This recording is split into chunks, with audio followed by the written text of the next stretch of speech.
नमस्कार विद्यार्थी मित्रांनो, मी प्राध्यापक जाधव रुपाली तुम्हा सर्व विद्यार्थ्यांचं पुन्हा एकदा अर्थशास्त्र विषयाच्या या लेक्चर मध्ये मी स्वागत करते। आजच्या या लेक्चर मध्ये आपण मागणीच्या लवचिकतेचे जे काही मुख्य प्रकार आहेत त्या मुख्य प्रकाराबद्दलची माहिती आपण पाहणार आहोत। या प्रीवियस लेक्चर मध्ये आपण मागणीच्या लवचिकतेचा अर्थ, मागणीच्या लवचिकतेची व्याख्या आणि मागणीच्या लवचिकतेचे जे काही सूत्र आहे आणि त्याचे जे काही मुख्य प्रकार आहेत याचं विश्लेषण आपण प्रीवियस लेक्चर मध्ये केलेलं आहे। आजच्या लेक्चर मध्ये आपण त्याच्या पुढचा जो कंटिन्यू पार्ट आहे त्याचं स्पष्टीकरण आपण करणार आहोत। मुख्य प्रकारांचं विश्लेषण करण्या अगोदर मी तुम्हा सर्व विद्यार्थ्यांना पुन्हा एकदा मागणीची लवचिकता म्हणजे काय, तिचा अर्थ आणि व्याख्या थोडक्यामध्ये एक्सप्लेन करणार आहे आणि नंतर कंटिन्यू मग पुढे मागणीचे जे काही मुख्य प्रकार आहेत त्याचं स्पष्टीकरण करणार आहे। अर्थशास्त्रामध्ये मागणीचा नियम असताना मागणीची लवचिकता का स्पष्ट केली तर त्याचं उत्तर मी तुम्हाला सांगितलेलं आहे। मागणीचा नियम फक्त वस्तूची किंमत आणि वस्तूची मागणी यामध्ये असणारा गुणात्मक बदल दर्शवतो, पण जर संख्यात्मक उत्तर काढायचं असेल तर मागणीच्या लवचिकतेची संकल्पना आपल्याला अभ्यासावी लागते। म्हणूनच अर्थशास्त्रामध्ये प्राध्यापक डॉक्टर मार्शल यांनी मागणीच्या लवचिकतेची संकल्पना विकसित केलेली आपल्याला दिसते। मग या मागणीच्या लवचिकतेचे मुख्य प्रकार आपण पाहिलेले आहेत, ज्याच्यामधला एक प्रकार मागणीची किंमत लवचिकता मी प्रीवियस लेक्चर मध्ये स्पष्ट केलेली आहे। मग राहिलेले जे काही लवचिकतेचे 3 प्रकार आहेत ते आज आपण या व्हिडिओ मध्ये स्पष्ट करणार आहोत। मागणीच्या लवचिकतेचं सूत्र आणि मागणीच्या किंमत लवचिकतेचं सूत्र यामध्ये वेगळा असा फरक नाही, दोन्ही संकल्पनेची व्याख्या सारखी आणि सूत्र सुद्धा सारख्या पद्धतीने स्पष्ट केले जाते। मग मागणीच्या लवचिकतेचे मुख्य किती प्रकार आहेत तर आपण पाहिलेले आहेत 4 आहेत। पहिला प्रकार आहे मागणीची किंमत लवचिकता, दुसरा प्रकार आहे मागणीची उत्पन्न लवचिकता, तिसरा प्रकार आहे मागणीची प्रतिस्थापन लवचिकता आणि चौथा प्रकार आहे मागणीची छेदक लवचिकता। मग याच्यामधला जो पहिला प्रकार आहे मागणीची किंमत लवचिकता हे आपण या प्रीवियस लेक्चर मध्ये स्पष्ट केलेला आहे। या किंमत लवचिकतेचे मुख्य उपप्रकार आहेत 5, ज्याच्यामध्ये पूर्ण लवचिक मागणी, पूर्ण अलवचिक मागणी, एकक लवचिक मागणी, एक पेक्षा जास्त लवचिक मागणी आणि एक पेक्षा कमी लवचिक मागणी हे सब प्रकार आपण त्यामध्ये पाहिलेले आहेत। आजच्या या लेक्चर मध्ये आपण मागणीच्या लवचिकतेचे जे दुसरा महत्वाचा प्रकार आहे तो म्हणजे मागणीची उत्पन्न लवचिकता, तो आपण स्पष्ट करणार आहोत। ठीक आहे, मग आपण मागणीची जी काही उत्पन्न लवचिकता आहे ते एक्सप्लेन करण्यासाठी आपण सुरुवात करू। ठीक आहे, तर तुम्ही पाहू शकता सुरुवातीला आपण घेऊ मागणीची उत्पन्न लवचिकता म्हणजे काय। तो उत्पन्न लवचिकतेची व्याख्या या ठिकाणी दिलेली आहे।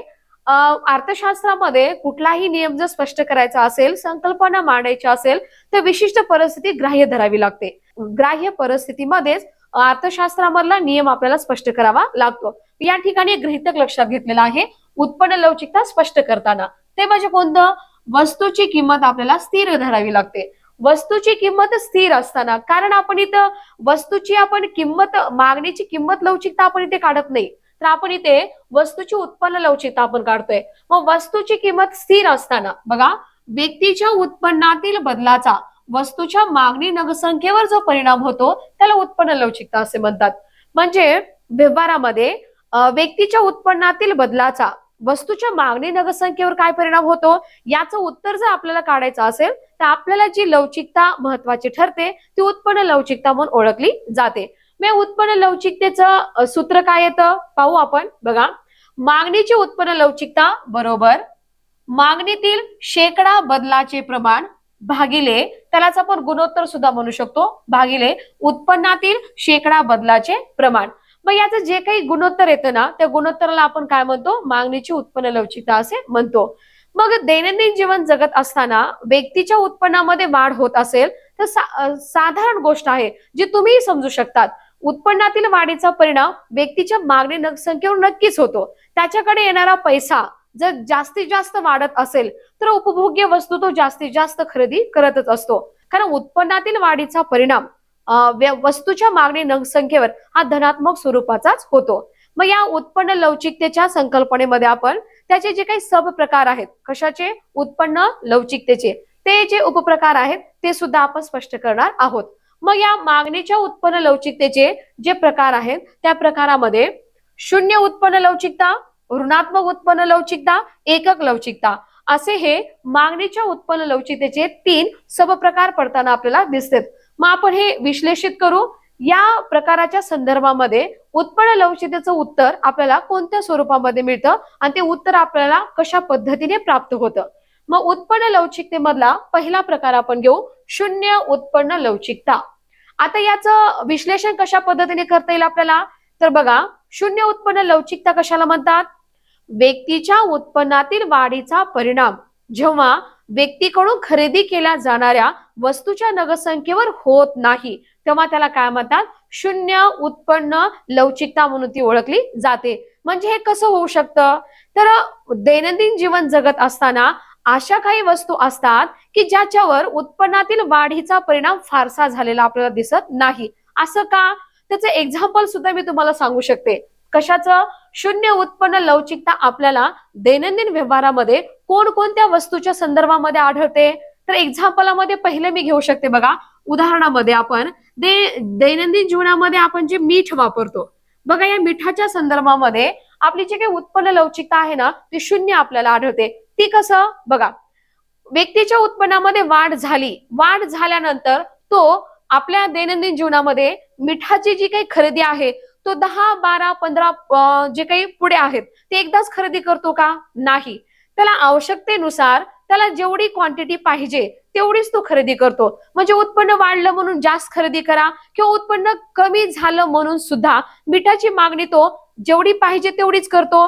किंमत कमी झाली म्हणून जास्तीत जास्त खरेदी करा किंवा किंमत वाढली म्हणून कमी खरेदी करा, असा परिणाम या मिठाच्या मागणीवर होत नाही. उत्पन्नातील वाढ किंवा घटीचा मिठाच्या मागणीवर परिणाम होताना आपल्याला दिसत नाही. म्हणून मीठ या संदर्भामध्ये जी काही आपली उत्पन्न लवचिकता आहे ती आपल्याला शून्य स्वरूपाची आढळते, कारण मिठाच्या मागणीवर उत्पन्नाचा फारसा परिणाम होत नाही. दुसरं उदाहरण घ्यायचं म्हणलं उत्पन्न लवचिकतेचं, ज्याच्यामध्ये उत्तर शून्य असतं, ते म्हणजे पाहू आपण न्यूजपेपर, वर्तमानपत्र. आता वर्तमानपत्राच्या संदर्भामध्ये सुद्धा त्याचा उत्पन्नाचा त्याच्यावर होणारा परिणाम सुद्धा कसा असतो? शून्यच असतो. आता वर्तमानपत्र स्वस्त झाले म्हणून आपण उत्पन्न वाढलं म्हणून आपण एकाच दिवसाचे जास्तीत जास्त न्यूजपेपर आपण खरेदी करतो का? नाही. तर एकच क्वांटिटी आपण खरेदी करतो.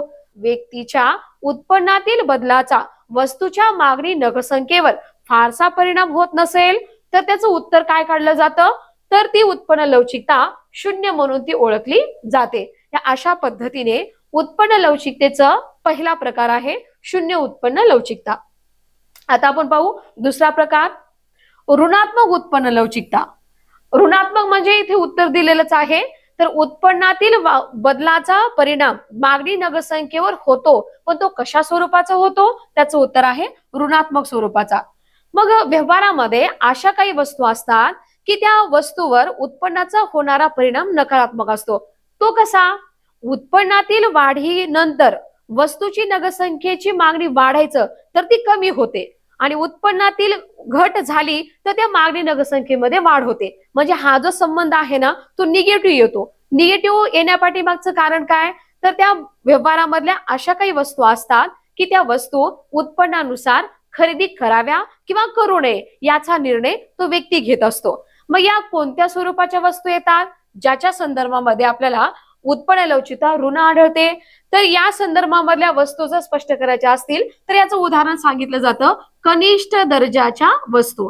कनिष्ठ दर्जाच्या वस्तू म्हणजे उत्पन्नातील वाढीचा परिणाम याच्यावर कसा होतो? नकारात्मक स्वरूपाचा होतो. तो कसा? व्यक्तीचं उत्पन्न वाढत असेल तर कनिष्ठ दर्जाच्या वस्तूला मागणी कमी केली जाते आणि जर व्यक्तीचं उत्पन्न कमी कमी होत असेल तर कनिष्ठ वस्तूसाठी केली जाणारी मागणी मात्र कसं होते? वाढत जाते. म्हणजे उत्पन्नातील वाढीचा परिणाम हा वस्तूच्या मागणी नगदसंख्येवर नकारात्मक स्वरूपाचा होतो, म्हणून ती उत्पन्न लवचिकता नकारात्मक किंवा ऋणात्मक स्वरूपाची म्हणून ओळखली जाते. तर हा मागणीच्या उत्पन्न लवचिकतेचा हा दुसरा प्रकार, तो म्हणजे कुठला? ऋणात्मक उत्पन्न लवचिकता. तर आता आपण पाहू मागणीच्या उत्पन्न लवचिकतेचा तिसरा सबप्रकार, तो म्हणजे कुठला? एकक लवचिक मागणी. आता एकक शब्दामध्ये अर्थ आहे बघा, याची डेफिनेशन काय सांगता येईल आपल्याला? उत्पन्नातील बदलाचा परिणाम आणि मागणी नगदसंख्येतील परिणाम हा जेव्हा सारखाच असतो त्याचं येणारं उत्तर जेव्हा एक असतं तेव्हा त्याला काय म्हणतात? मागणीची उत्पन्न लवचिकता एकक म्हणून ती ओळखली जाते. इथे मी दिलेलंच आहे, उत्पन्नामध्ये जेवढा बदल तेवढाच कशामध्ये बदल होतो? मागणीमध्ये बदल होतो, म्हणून त्यालाच काय म्हणतात? मग एकक उत्पन्न लवचिकता असे म्हणतात. हे प्रकार कशावरून पडतात? व्यक्तीच्या उत्पन्नातील वाढीचा परिणाम मागणी नगरसंख्येवर कोणत्या स्वरूपाचा होत आहे त्याच्या आधारे मागणीच्या उत्पन्न लवचिकतेचे हे 3 प्रकार पडतात. या अशा पद्धतीने मागणीच्या लवचिकतेचा दुसरा प्रकार तो म्हणजे कोणता? उत्पन्न लवचिकता अशा पद्धतीने स्पष्ट केली जाते. यानंतर आता आपण पाहू मागणीच्या लवचिकतेचा तिसरा प्रकार जो म्हणजे मागणीची छेदक लवचिकता. तर पाहू आपण बघा आता मागणीची छेदक लवचिकता सुद्धा म्हणतात आणि त्याला दुसऱ्या नावाने ओळखलं जातं तीच तिरकस लवचिकता आणि त्याला आपल्याकडे प्राध्यापक पदासाठीच्या सेट नेट परीक्षा घेतल्या जातात. तर अशा या सेट नेट परीक्षेमध्ये पर्यायी असणारे जे काही शब्द आहेत ते परीक्षेला जास्त विचारतात. मग विद्यार्थ्यांना एखाद्या संकल्पनेला अर्थशास्त्रामध्ये पर्यायी कोणत्या नावाने ओळखलं जातं ते पर्यायी शब्द सुद्धा विद्यार्थ्यांना माहित असणं आवश्यक आहे. म्हणून या तिरकस लवचिकतेला आणि छेदक लवचिकतेला दुसरा एक शब्द आहे तो म्हणजे अन्योन्य लवचिकता. मग या तिरकस लवचिकतेची व्याख्या, या तिरकस लवचिकतेचं सूत्र आणि त्याचे सबप्रकार सुद्धा आपण स्पष्ट करणार आहोत. मग मागणीशी तिरकस लवचिकता कशाला म्हणतात? डेफिनेशन पाहू आपण. बघा, एका वस्तूच्या किमतीतील बदलाचा, इथे काय म्हटलंय, दुसऱ्या वस्तूच्या मागणीवर जो परिणाम होतो त्याला काय म्हणतात? मागणीची तिरकस लवचिकता असे म्हणतात. आता इथे काय स्पष्ट केलेलं आहे? इथे 2 वस्तू लक्षात घेतलेल्या आहेत. म्हणजे एका वस्तूच्या किमतीतील बदलाचा दुसऱ्या वस्तूच्या मागणीवर काय परिणाम होतो त्याचं उत्तर आपल्याला या मागणीच्या तिरकस लवचिकतेच्या आधारे काढता येतं. म्हणून अर्थशास्त्रामधील लवचिकतेच्या संदर्भामधली एक महत्वाचा लवचिकतेचा प्रकार म्हणून ही अन्योन्य लवचिकता ओळखली जाते. म्हणजे व्याख्येच्या आधारे काय घेता येतं? एका वस्तूच्या किमतीतील बदलाला दुसऱ्या वस्तूच्या मागणीतील बदलाचा जो प्रतिसाद मिळतो ना त्या प्रतिसादालाच काय म्हटलं जातं? मागणीची तिरकस लवचिकता असे म्हटले जाते. मग या मागणीच्या तिरकस लवचिकतेचं सूत्र काय येतं तर आपण इथे दिलेलं आहे बघा. मागणीची तिरकस लवचिकता बरोबर एक्स वस्तूच्या मागणीतील शेकडा बदलाचे प्रमाण आणि आपण घेतलेल्या गुणोत्तरामध्ये वाय वस्तूच्या किमतीतील शेकडा बदलाचे प्रमाण. सूत्रामध्ये पाहू शकता तुम्ही एक्स वस्तूच्या आपण काय घेतलंय? मागणीतील शेकडा बदलाचं प्रमाण आपण घेतले. इथे आपण चूक करायची नाही. विद्यार्थ्यांना सूत्र पाठ करत असताना एक्स म्हणजे इथं पण किंमतच असेल आणि वाय आहे म्हणजे पण इथे किंमतच असेल असं वाटतं, पण इथे किंमत नसून इथे काय आहे? एक्स वस्तूच्या मागणीतील बदल आपण लक्षात घेतलाय आणि खाली भागाकारामध्ये आपण घेतो वाय वस्तूच्या किमतीतील बदल. म्हणजे या 2 वस्तूंच्या किमतीतील आणि मागणीतील शेकडा बदलाच्या गुणोत्तराला काय म्हटलं जातं? मागणीची तिरकस लवचिकता असे म्हटले जाते. म्हणजे इथे काय घ्यायचंय आपल्याला? एक्स आणि वाय याच्यातील किमतीतील आणि मागणीतील बदलाचं गुणोत्तर कशामध्ये काढलं जातं? मागणीच्या तिरकस लवचिकतेमध्ये काढलं जातं. ठीक आहे. मग या मागणीच्या तिरकस लवचिकतेचं सुद्धा स्पष्टीकरण आपल्याला करायचं आहे. आता बघा, जसं आपण पाहिलं मागणीच्या उत्पन्न लवचिकतेचे सबप्रकार आपण पाहिले. पहिला आपण पाहिला शून्य उत्पन्न लवचिकता, दुसरा आपण पाहिला ऋणात्मक उत्पन्न लवचिकता, तिसरा आपण पाहिला एकक उत्पन्न लवचिकता. आता आपल्याला मागणीच्या तिरकस लवचिकतेचे पण सबप्रकार आपल्याला एक्सप्लेन करायचे आहेत. पण मागणीच्या तिरकस लवचिकतेचे सबप्रकार स्पष्ट करण्यासाठी आपल्याला विविध वस्तू लक्षात घ्याव्या लागतात. तिरकस लवचिकता वस्तूचं स्वरूप कोणत्या प्रकारचं आहे त्याच्या आधारावर ही तिरकस लवचिकतेचं उत्तर काढलं जातं. आता बाजारामध्ये पाहायला गेलं तर वस्तू 3 स्वरूपाच्या आपल्याला आढळतात. त्यात वस्तू 3 स्वरूपाच्या कोणत्या? पहिल्या आहे बाजारामध्ये आढळतात काही स्वतंत्र वस्तू, काही आपल्याला आढळतात पर्यायी वस्तू, तर काही आपल्याला पाहायला मिळतात पूरक वस्तू. मग मागणीची जी तिरकस लवचिकता आहे या वस्तूच्या संदर्भामध्ये वेगवेगळी काढली जाते. मग त्याच्या आधारेच आपण मागणीच्या तिरकस लवचिकतेचं उत्तर काय येतं हे आपण स्पष्ट करू शकतो. बघा, बाजारामध्ये काही स्वतंत्र वस्तू असतात आणि या स्वतंत्र वस्तूच्या संदर्भामध्ये जे आपल्याला तिरकस लवचिकता किंवा आपल्याला अन्योन्य लवचिकता जे आढळते ना तिचं उत्तर मात्र आपल्याला कसं मिळतं?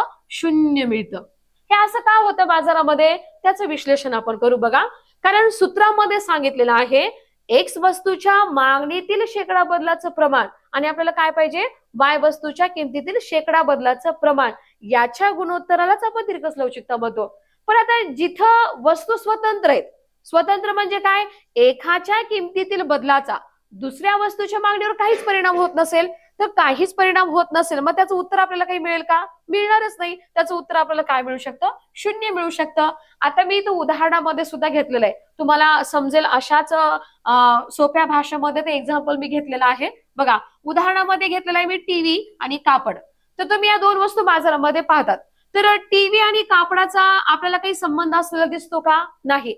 टीव्हीच्या किमतीचा परिणाम कापडाच्या मागणीवर काही झालेला आपल्याला पाहिले का बाजारामध्ये? नाही.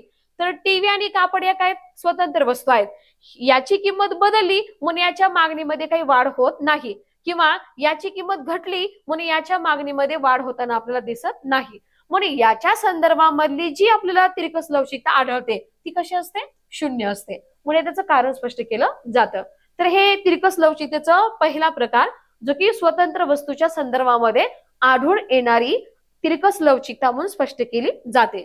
आता आपण पाहू ही तिरकस लवचिकता पर्यायी वस्तूच्या संदर्भामध्ये बाजारामध्ये आपल्याला कसं आढळते. आता पर्यायी वस्तू म्हणजे कोणत्या? तर एका वस्तूला दुसरी वस्तू कशी असणे? पर्यायी असणे. म्हणजे एकाच्या किमतीतील बदलाचा परिणाम नक्कीच कोणत्या वस्तूवर होतो? दुसऱ्या वस्तूच्या मागणीवर होतोच. मग त्यामध्ये जे उत्तर काढलं जातं ते उत्तर आपल्याला मिळतं धनात्मक स्वरूपाचं, पॉझिटिव्ह असतो. मग मी इथे उदाहरण सुद्धा घेतलेलं आहे की तिरकस लवचिकता धनात्मक ज्या वस्तूच्या संदर्भामध्ये आढळते त्या पर्यायी वस्तू बाजारामध्ये कोणत्या आहेत? चहा व कॉफी या दोन वस्तू मी या ठिकाणी पर्यायी घेतलेल्या आहेत. चहा व कॉफी हे दोन्ही काय आहेत? पेय असलेलेच आपल्याला दिसतात. म्हणजे पर्यायी वस्तूच्या संदर्भामध्ये बाजारामध्ये तिरकस लवचिकता जी आपल्याला आढळते ना, ती तिरकस लवचिकता धनात्मक स्वरूपाची असते. मग हे मागणीच्या तिरकस लवचिकतेचं पर्यायी वस्तूच्या संदर्भामध्ये प्राप्त होणारे हे उत्तर. ठीक आहे. यानंतर आता आपण पाहू तिरकस लवचिकता बाजारामध्ये पूरक वस्तूच्या संदर्भामध्ये कशा स्वरूपामध्ये आढळते. आता पूरक वस्तू म्हणजे कोणत्या वस्तू? एक वस्तू जर खरेदी केली ना तर दुसरी वस्तू आपल्याला खरेदी करावी लागते. म्हणजे ज्या दोन वस्तू एकमेकावर अवलंबून असतात, म्हणजे एकमेकांना जोडीने असतात, म्हणजे एक खरेदी केली दुसरी घ्यावी लागते, त्याला काय म्हणतात? पूरक वस्तू म्हणून ओळखल्या जातात. मग या पूरक वस्तूच्या संदर्भामध्ये मागणीची तिरकस लवचिकता कशी आढळते? पेट्रोल आणि मी इथे स्कूटरचं उदाहरण घेतलेलं आहे. बघा, आता पेट्रोलच्या किमती जर वाढल्या तर काय होतं माहितीये का? बाजारामध्ये स्कूटरची मागणी कमी होते, आणि पेट्रोलच्या किमती जर कमी झाल्या ना तर स्कूटरच्या मागणीमध्ये काय होते? वाढ होते. म्हणून या पूरक वस्तूच्या संदर्भात तिरकस लवचिकता जी आढळते ना तर ती तिरकस लवचिकता कशी असते? शून्यापेक्षा कमी असते. तर हे मागणीच्या लवचिकतेचा जो तिसरा महत्वाचा प्रकार आहे ना त्याचं विश्लेषण आपण केलेलं आहे. अशा पद्धतीने वस्तू बाजारामध्ये कोणकोणत्या स्वरूपाच्या आहेत त्याच्यावरून मागणीच्या तिरकस लवचिकतेचं उत्तर काढलं जातं. ठीक आहे. यानंतर आता आपण पाहू मागणीच्या लवचिकतेचा चौथा महत्वाचा प्रकार, तो म्हणजे कोणता? प्रतिस्थापन लवचिकता. आता प्रतिस्थापन लवचिकता शब्दामध्ये घेऊ आपण त्याचा अर्थ. प्रतिस्थापन म्हणजेच काय हो? एका वस्तूला दुसरी वस्तू कोणत्या दराने प्रतिस्थापित करते त्यालाच काय म्हणतात? प्रतिस्थापन म्हणून शब्द तो स्पष्ट केला जातो. मग हाच अर्थ आपल्याला लवचिकतेच्या संदर्भामध्ये काढायचा आहे. ठीक आहे, पाहू आपण. बघा, प्रतिस्थापन लवचिकता ही जी संकल्पना आहे ती फक्त कोणत्या वस्तूच्या संदर्भामध्ये वापरली जाते? तर ती फक्त पर्यायी वस्तूच्या संदर्भामध्येच काढली जाते किंवा ती वापरली जाते. पर्यायी वस्तू म्हणजेच काय की एकाला एक वस्तू काय असते? ऑप्शन्स असते, त्याला आपण पर्यायी वस्तू म्हणतो. मग या प्रतिस्थापन लवचिकतेची व्याख्या काय सांगता येईल आपल्याला? एका वस्तूऐवजी दुसऱ्या वस्तूचे प्रतिस्थापन किती प्रमाणावर करता येते हे दर्शवणे म्हणजे प्रतिस्थापन लवचिकता होय. मी या प्रतिस्थापन लवचिकतेचं सुद्धा उत्तर वस्तू कोणत्या स्वरूपाच्या आहेत त्याच्या आधारावरच प्रतिस्थापन लवचिकते सुद्धा प्रकार या ठिकाणी विश्लेषित केले जातात. पाहू आपण. बघा, बाजारामध्ये जेव्हा वस्तू कशा असतात? पूर्णपणे कशा असतात? पर्यायी असतात. पर्यायी म्हणजे एकमेकाला सबस्टिट्यूट आहेत. त्याचं उत्तर मात्र आपल्याला कसं मिळतं?